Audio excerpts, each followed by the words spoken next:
लोकसभा चुनाव को लेकर जिस तरह से अभी पार्टियां जोर मार रही है, कांग्रेस भी लगातार मीटिंग्स कर रही है, तो क्या लगता है बीजेपी को कितना बहुमत हासिल हो सकता है? बीजेपी को हमारा पूर्ण बहुमत रहेगा हरियाणा सरकार में, क्योंकि जिस तरह से अगर देखा जाए कांग्रेस ने अभी अपने कैंडिडेट भी डिक्लेयर नहीं करे हैं और शायद उनके पास इतना कोई है नहीं अच्छा कैंडिडेट। इस सीट के लिए भी हमारी सोनीपत लोकसभा से हमारा प्रचार बहुत पहले से स्टार्ट हो चुका है। हमारे मोहनलाल जी और हम सारे प्रचार में लगे पड़े हैं और कांग्रेस यही ढूंढ रही है कि हम किसको दे। यहाँ से हरियाणा सरकार में पहले मुख्यमंत्री रहे भूपेंद्र सिंह हुड्डा जी ने ही मना कर दिया लड़ने के लिए। अगर इतना बड़े नेता मना कर रहे हैं तो फिर और कौन लड़ेगा? कई बार ऐसा होता है, छोटे जो नेता होते हैं, कार्यकर्ता होते हैं, वो भी बड़ी बाजी मार जाते हैं। लेकिन ऐसा तो नहीं कांग्रेस कोई बड़ा गेम खेल रही है? अगर कोई ऐसा गेम खेल रही होती तो वो कम से कम किसी को मार्केट में उतारते तो सही। वो खुद ही जो एक एक नाम लेते जा रहे हैं, वो सभी मना कर रहे कि हम नहीं लड़ रहे। वो तो ऐसा कर रहे हैं कि जैसे किसी को जबरदस्ती टिकट देने का मन हो उनका कि आप ले लीजिए, लेकिन जिस प्रत्याशी को उतार रहे हैं उनका लेने का मन नहीं है टिकट, तो उनको हारने का डर है कहीं ना कहीं। जातिवाद को लेकर तो कहीं कोई षड्यंत्र तो नहीं है? नहीं, जातिवाद का कोई समीकरण नहीं रहेगा। ब्राह्मण को उतार दे तो ब्राह्मणों का वोट कट जाएगा, बीजेपी को नुकसान होने लगेगा। नहीं, ऐसा कोई समीकरण नहीं। हमारी भारतीय जनता पार्टी हर जाति को एक साथ लेके चलती है हमेशा, चाहे वो आपका जाट का हो, ब्राह्मण हो या बाकी छत्तीस बिरादरी को, एक साथ लेके चलती है हमेशा से। अच्छा, सोनीपत में क्या हाल है विकास के नजरिए से? कैसा सोनीपत का विकास काफी बढ़ रहा है। पहले अगर हरियाणा के मद्देनजर देखा भी जाए तो हरियाणा में जैसे गुड़गांव आपका रहा है, फरीदाबाद रहा है, पहले का इंडस्ट्रियल सेक्टर बड़ा है। अब जहां तक हमें लगता है भारत सरकार का और हरियाणा सरकार का सोनीपत को लेकर काफी है। जो रेलवे कोच फैक्ट्री आई है, मारुति सुजुकी का प्लांट आया है और जो इंडस्ट्रियल एरिया है, आगे चल के और भी विकास बढ़ेगा हमारा। लेकिन कहीं ना कहीं नाराजगी भी है कि हरियाणा का वो विकास नहीं हुआ जो हरियाणा के लोग चाहते थे। देखो, नाराजगी तो बनी रहती है। कोई स्टेट थोड़ा आगे तरक्की करता है, कोई पीछे तरक्की करता है, लेकिन वही है ना कि हर स्टेट एक हिसाब से नहीं चलता। अब वो फर्स्ट सेकंड थर्ड होता है। अगर मान लो कि हरियाणा सेकंड पे है तो ये नहीं ना कि फर्स्ट पे नहीं आएगा।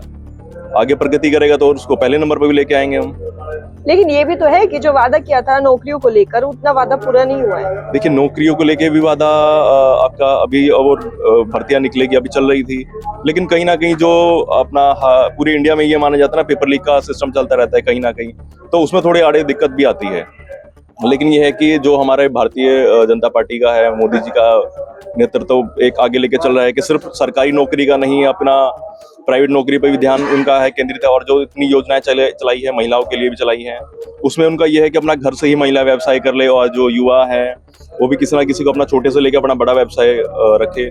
उस चीज पे हमारा थोड़ा ज्यादा केंद्र है। अच्छा, हमेशा से बीजेपी पर एक इल्जाम लगते हैं कि जो भी दूसरी पार्टी के होते हैं वो भ्रष्टाचारी होते हैं और बीजेपी में आते हैं उनके दूध के धुले हो जाते हैं। नहीं, देखो, ऐसा तो कोई नहीं। अगर ऐसा लगता है कि बीजेपी में भ्रष्टाचारी है तो कोई ना कोई सबूत आए ना। फिर सुप्रीम कोर्ट है, हाई कोर्ट है, न्यायपालिका है।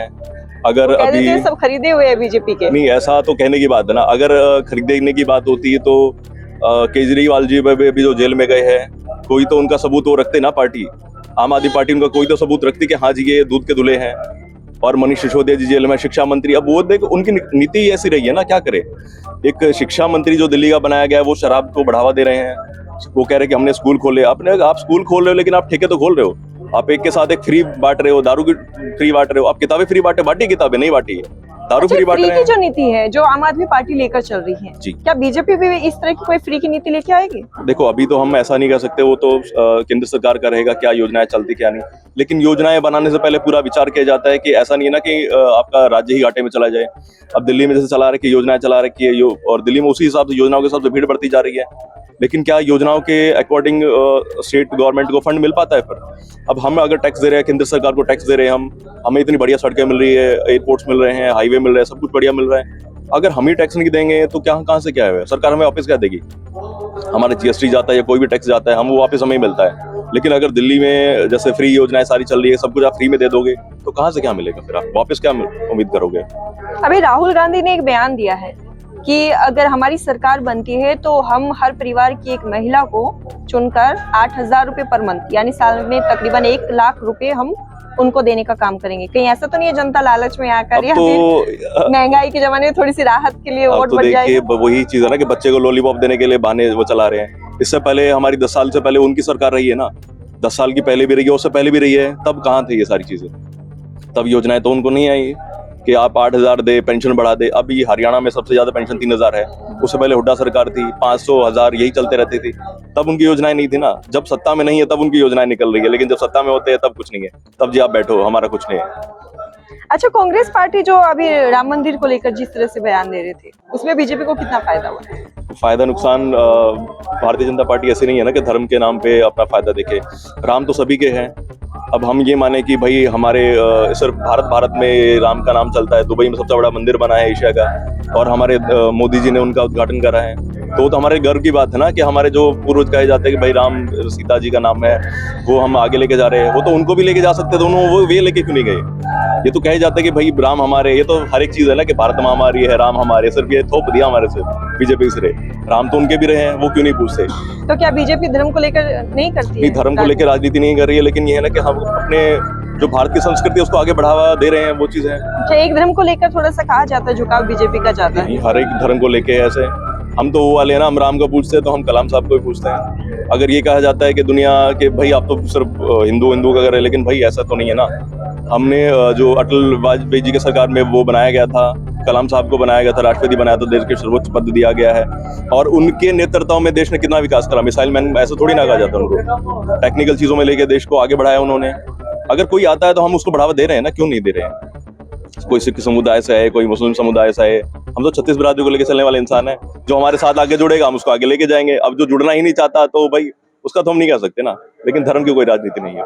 अच्छा, शिक्षा को लेकर हरियाणा का क्या स्तर है? शिक्षा को लेकर स्तर देखिए कि हम जैसे दिल्ली के टच में है, दिल्ली बहुत छोटी सी दिल्ली हमारी है, हरियाणा का भाई बहुत बड़ा विस्तार है हमारा, ठीक है। लेकिन अभी क्या है, शिक्षा का स्तर धीरे धीरे बढ़ रहा है, तो आगे चल के और अच्छा होगा। और देखिए ये है ना कि टीचर्स का जो एक क्राइटेरिया रहता है कि सिलेक्शन का प्रोसेस, वो थोड़ा और अच्छा होगा तो और अच्छे से यंग जनरेशन निकल के आएगी टीचर्स के लिए। और जब वो है ना एक स्ट्रगल से जब निकल के आता है ना, कैंडिडेट निकल के आएगा, कोई टीचर्स हो या किसी पोस्ट का, वो देश को फिर आगे बढ़ाता है। अच्छा, आपके गांव में सरकारी स्कूलों की क्या? हमारे यहाँ पर सरकारी स्कूल 2 है। अभी प्राइमरी का हमारा वैसे तो हमारा कुंडली का क्षेत्र है, नगर पालिका कुंडली चेयरमैन है हमारी माता जी, मैं उनके साथ सहयोगी करता हूँ और भारतीय जनता पार्टी में कार्य करता हूँ। मेरा खुद का ये रहा है कि शायद आने वाले समय में मैंने अपने एरिया में सबसे बड़ी लाइब्रेरी पास करी है, और शायद ऐसा हो सकता है कि सोनीपत डिस्ट्रिक्ट में सबसे बड़ी लाइब्रेरी रहेगी जो 800 गज में बनेगी, 2 फ्लोर की डिजिटल लाइब्रेरी रहेगी। शिक्षा का स्तर और आगे बढ़ाएंगे तभी तो देखो देश आगे बढ़ेगा।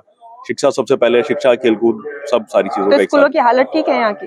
हाँ, धीरे धीरे बढ़ रही है, धीरे धीरे बदल रही है। टीचर्स भी, प्रिंसिपल्स भी सहयोग कर रहे हैं, और वहाँ पर सरकार पूरा सहयोग करती है।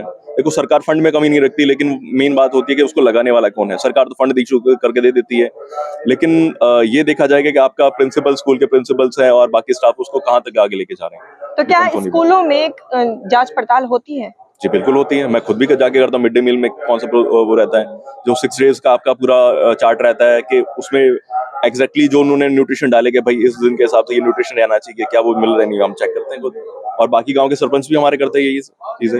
और सरकारी अस्पतालों की व्यवस्था? सरकारी वो सब सुधर रहा है धीरे धीरे। होता ना कि देश थोड़ा सा पीछे था जब कांग्रेस का राज चलता था, तो कुछ उन्होंने कुछ ध्यान दिया नहीं, लेकिन अब धीरे धीरे चीजें बढ़ रही है, सब अच्छा होगा।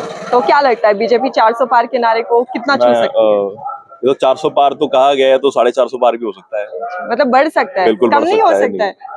तो कितनी भारी जो है जीत यहाँ से बीजेपी के प्रत्याशी? बीजेपी की हमारे जो मोहनलाल जी, हमारी बहुत अच्छी खासी जीत रहेगी। शायद 5 लाख का रिकॉर्ड हम तोड़ दे। जो कहते हैं ना कि पुराने रिकॉर्ड, तो रिकॉर्ड बनते भी टूटने के लिए, वो रिकॉर्ड अब की बार टूटेगा हमारा। जब सामने से कोई प्रत्याशी नहीं आया तो कहाँ से क्या रहेगा फिर। आपका नाम एक बना? मेरा नाम रोहित धीर है, कुंडली नगर पालिका चेयरमैन। शिमला देवी जी मेरी माता जी है, मैं उनका सहयोगी और बेटा हूँ, साथ में उनका पदभार संभालता हूँ। गांव कौन सा? गांव कुंडली। और इस देश को आगे लेके जाने के लिए देखो मैंने अपने एरिया से स्टार्ट किया है कि पहले मैं तो अपनी कुंडली को सुधारूंगा, उसके बाद मैं जो आगे, पहले घर सुधरेगा तो गली मोहल्ले को देखेंगे। Thank you.